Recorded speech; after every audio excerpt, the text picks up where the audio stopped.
Good evening बच्चों। हमने पिछले वीडियो में एपी का तीन पार्ट कर हम डेफिनेशन बताए थे और आज हम लोग चलेंगे एनसीईआरटी बुक से प्रश्नावली 5.1 का एक एक क्वेश्चन का सॉल्यूशन करेंगे। ठीक है, देखिए सबसे पहले एनसीईआरटी बुक का प्रश्नावली 5.1 में बोल रहा है, निम्नलिखित स्थितियों में से किन स्थितियों में संबंध संख्याओं की सूची एपी में है और क्यों? देखना है।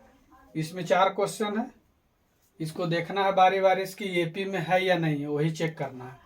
तो देखो, एक का पहला क्वेश्चन है, प्रत्येक किलोमीटर के बाद टैक्सी का किराया, प्रत्येक किलोमीटर के बाद टैक्सी का किराया, जबकि प्रथम किलोमीटर के लिए किराया 15 रुपया है। पहला किलोमीटर चलेगा तो 15 रुपया, और प्रत्येक अतिरिक्त किलोमीटर के लिए किराया 8 रुपया है। जैसे मान लिया जाए जैसे इस पे देखो, ये पहला किलोमीटर, ये दूसरा किलोमीटर, ये तीसरा किलोमीटर, ये चौथा, पांचवा, छठा, सातवां, आठवां, ऐसे।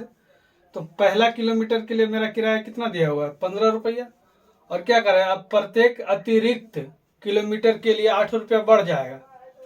तो प्रत्येक अतिरिक्त मतलब जब अगला किलोमीटर जाएंगे तो मेरा 8 रुपया बढ़ जाएगा, है ना। तो ये 23 हो गया। फिर अगला जाएंगे तो फिर मेरा 8 रुपया बढ़ेगा, ये 31 हो गया। फिर अगला जाएंगे फिर मेरा 8 रुपया बढ़ेगा। इस तरह का 8 रुपया प्रत्येक किलोमीटर पे बढ़ेगा। ठीक है, तो इसको हम लिखेंगे कैसे? देखो बनाएंगे कैसे। इसको लिखा हुआ है, दिया है प्रथम किलोमीटर का किराया, प्रथम किलोमीटर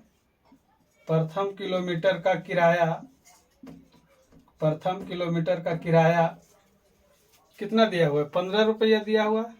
ठीक है, पहला किलोमीटर यानी कि ये मेरा क्या दिया हुआ है, इसको हम A1 मान लेंगे। A1 मेरा दिया हुआ है 15 रुपया। ठीक है, अब देखो अब आगे क्या कह रहा है, और प्रत्येक अतिरिक्त किलोमीटर के लिए 8 रुपया किराया बढ़ जाता है। ठीक है, तो हम ऐसे लिख सकते हैं ना, चूंकि प्रत्येक 1 किलोमीटर जाने में 8 रुपया बढ़ा दिया जाता है। ठीक है, बढ़ा दिया जाता है। तो पहला किलोमीटर मेरा 15 रुपया आया, 15 रुपया आया ना, तो 15 रुपया आया, 8 रुपया बढ़ा दिया दूसरा किलोमीटर में, तो मेरा क्या आ गया? 23। ये मेरा निकल कर आ गया A2 मान लिया इसको। A2 कितना आया? 23। इसी तरह अगले बार जब फिर जाएगा तो ये फिर मेरा क्या हो जाएगा? 23, फिर 8 रुपये बढ़ेगा, है ना। तो क्या हो जाएगा? 31, यानी कि ये मेरा A3 हो गया, है ना। A3 बराबर 31 है ना। और निकालना क्या है? एपी में है कि नहीं है देखना है। ठीक है, तो इसको सबसे पहले कैसे देखेंगे? सबसे पहले देखेंगे सार्वंतर निकाल कर। अगर सार्वंतर समान आता है तो मेरा एपी में है, अगर नहीं आता है तो मेरा एपी में नहीं है। ठीक है, देखो एपी कैसे निकालेंगे, देखो एपी में है कि नहीं कैसे चेक करना है। तो सबसे पहले निकालना है मेरा D1 बराबर D2 है या नहीं, चेक कर लेना है। ठीक है, तो D1 कैसे निकलता है? D1 निकलेगा दूसरा पद माइनस पहला पद, तो D1 बराबर दूसरा पद मेरा क्या है? 23, और मेरा पहला पद क्या है? 15। इसको घटा दो, क्या आ गया? 8 आ गया। D1 आ गया 8। इसी तरह D2 निकालेंगे तो D2 तीसरा पद माइनस दूसरा पद, तो तीसरा पद मेरा क्या है? 31, और दूसरा पद क्या है मेरा? 23। ये घटेगा तो मेरा आ गया 8। यानी कि देखो D1 भी 8 आया और D2 भी 8 आया, यानी कि क्या हो गया? D1 बराबर D2। तो ऐसे लिख सकते हैं, चूंकि यह समांतर श्रेणी में है। यही मेरा क्या हो गया आंसर। पहला क्वेश्चन हो गया। इसी तरह हम दूसरे क्वेश्चन में बता चल रहा है। देखो दूसरा क्वेश्चन क्या कह रहा, किसी बेलन में उपस्थित हवा की मात्रा जबकि वायु निकालने वाला पंप प्रत्येक बार बेलन की शेष हवा का 1/4 भाग बाहर निकाल देता है। ठीक है, देखो कोई बेलन है, बेलन का फिगर बना लेते हैं। मान लिया जाए कोई बेलन है, ठीक है। किसी बेलन में उपस्थित हवा की मात्रा जबकि वायु निकालने वाला पंप प्रत्येक बार बेलन की शेष हवा का 1/4 भाग बाहर निकल जाता है। तो ये देखो पंप है ना, ये पंप है और ये क्या कर रहा है 1/4 भाग बाहर निकाल देता है। ठीक है, तो यहाँ पे हम लिखेंगे ना, माना कि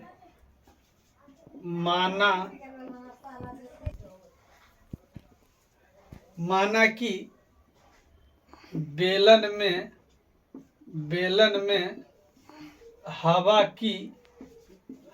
की मात्रा, ठीक है, माना कि बेलन में हवा की मात्रा 1 है। ठीक है, इसको हम अपने मन से मान लिए हैं। माना कि बेलन में हवा की मात्रा 1 है, यानी कि ये मेरा पहला पद, यानी A1 बराबर हम इसको लिख सकते हैं, दर्शा सकते हैं। अब हम आगे चलेंगे प्रश्न से। ठीक है, प्रश्न से क्या कह रहा है, हवा निकाल देता है, हवा का 1/4 भाग बाहर निकाल देता है। ठीक है, तो हवा निकाला कितना, प्रश्न से हवा निकाला कितना, 1/4 भाग बाहर निकाल दिया। ठीक है, तो जब 1/4 भाग बाहर निकाल दिया तो अगर किससे 1/4, इससे मतलब कि A1 जो है 1, हवा की मात्रा 1 है, इससे 1/4 भाग बाहर निकाल दिया इस पंप के द्वारा। ठीक है, तो हम इसको हम मान लेते हैं A2, और इससे अगर इसमें घटा देंगे तो मेरा A2 निकल जाएगा। ठीक है, क्योंकि इसी से मेरा निकल रहा है 1/4 भाग बाहर, तो 1 - 1/4, तो ये आ जाएगा 3/4। A2 हो गया मेरा क्या 3/4, तो A2 बराबर 3/4 हो गया। अब देखो, अब आगे देखो कैसे होगा। आगे मेरा और क्या कह रहा है, A1 माना कि बेलन में हवा की मात्रा इतना, प्रश्न से हवा निकाला 1/4।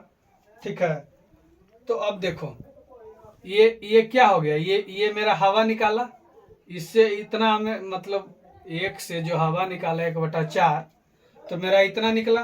कितना हवा निकाला, इतना, तो इतना निकाला, तो इसमें यहाँ लिखेंगे फिर हवा निकाला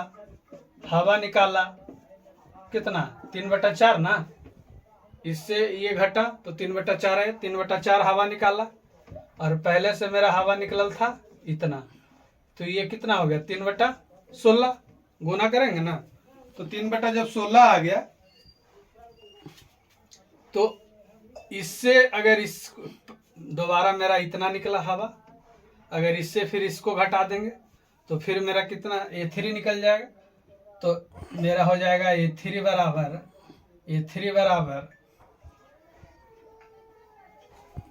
दूसरी बार हवा निकाला मेरा 3/4 है ना, और पहले से हवा था 1/4, तो ये दोनों गुना हो गया, तो 3/16 हो गया। और हम A3 निकालना है, तो दूसरी बार जो हवा निकाला और 3/4 और 3/16 में घटा देंगे तो मेरा A3 निकल जाएगा। ठीक है, तो इसका LCM हो जाएगा 16, तो 4 चौक 16, तो 3 चौक 12, और 16 एकम 16, तो 3, ये हो गया 9/16। देखो A3 मेरा आ गया 9/16। तो निकालना क्या है हमको, AP कैसे चेक करेंगे, D1 बराबर D2 निकालना है ना। तो यहाँ पे लिख दें, यहाँ पे लिख देते हैं, निकालना है D1 बराबर D2। तो D1 कैसे निकलेगा, दूसरा पद घटाओ पहला पद, तो दूसरा पद मेरा 3/4 और पहला पद कितना आया 1, तो 3/4 माइनस 1। D1 कैसे निकलेगा मेरा बताया था ना, दूसरा पद माइनस पहला पद, तो दूसरा पद 3/4, पहला पद माइनस 1, इसको हम घटाएंगे तो मेरा आ जाएगा -1/4। D1 आ गया -1/4। हम उसी तरह D2 चेक करेंगे। D2 में क्या निकालेंगे, तीसरा पद माइनस दूसरा पद, तो तीसरा पद है मेरा तीसरा पद है 9/16 माइनस दूसरा पद है 3/4, तो इसको घटाएंगे तो एलसीएम हो जाएगा मेरा 16, तो ये 9 हो गया, 4 चौका 16, तो 3 चौका 12, ये हो गया -3/16। ठीक है। अब देखो D1 बराबर D2 आया नहीं आया, देखो यहाँ लिख देते हैं D1 not equal to D2, तो लिख सकते हैं ना, यह समांतर श्रेणी में नहीं है। ये मेरा बन गया। अब तीसरे क्वेश्चन की ओर चलेंगे।